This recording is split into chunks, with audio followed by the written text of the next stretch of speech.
hydrogen atom proved to be a fundamental particle, which is the electron. Many physicists, including Thomson himself, were trying to calculate the properties of an electron, like its charge, its mass, and etc.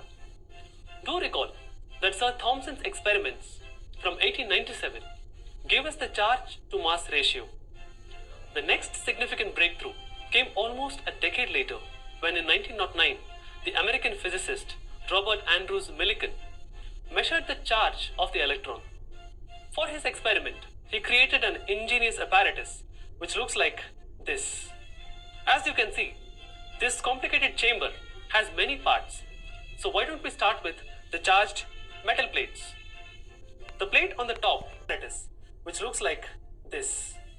As you can see, this complicated chamber has many parts. So why don't we start with the charged metal plates?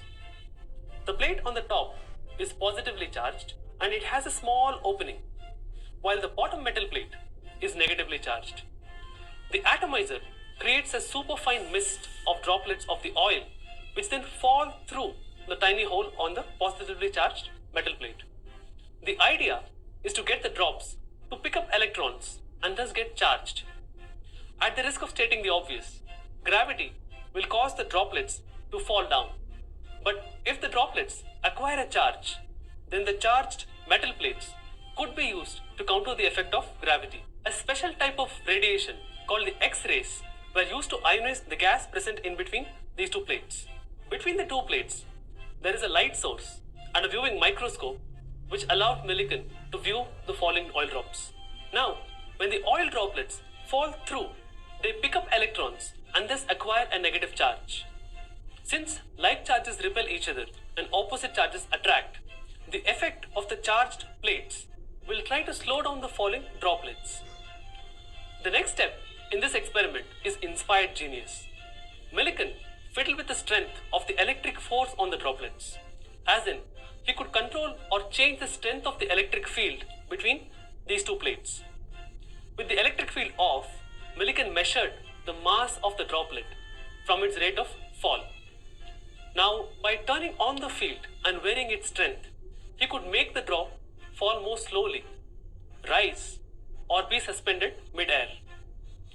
After studying many droplets and repeating the experiment any number of times, he realized that different oil droplets must have picked up different amounts of electrons.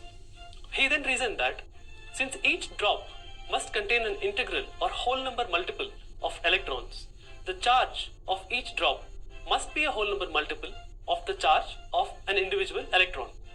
The value which he calculated more than 100 years ago is within 1% of the modern value of the electron's charge. Once he figured out the charge, finding the mass becomes relatively straightforward. From Thomson's experiment, we already know the charge to mass ratio. As you can see, this is the mass of an electron. As Thomson had predicted, this mass is about 2000 times lighter than the hydrogen atom, which is the lightest atom. It might seem puzzling as to why scientists spent so much time, money, and energy just to arrive at the charge of an electron. The magnitude of the charge of an electron is of tremendous significance because it determines how strongly an atom holds onto its electrons. If electrons had a much smaller charge, maybe atoms would be held more loosely and they may not even be stable. On the other hand, if electrons had been acquiring or having a greater charge, then it is possible that the atoms held them more tightly. The point I'm trying so hard to make is that chemical reactions happen by exchanging and sharing electrons. Without understanding of how an atom looks like, it would be pretty much impossible for us to create or enjoy the abundant diversity of chemical compounds. Life as we would know it, or life as we know it, would simply not be possible. The magnitude of the charge of an electron, small though it may be, is no small matter.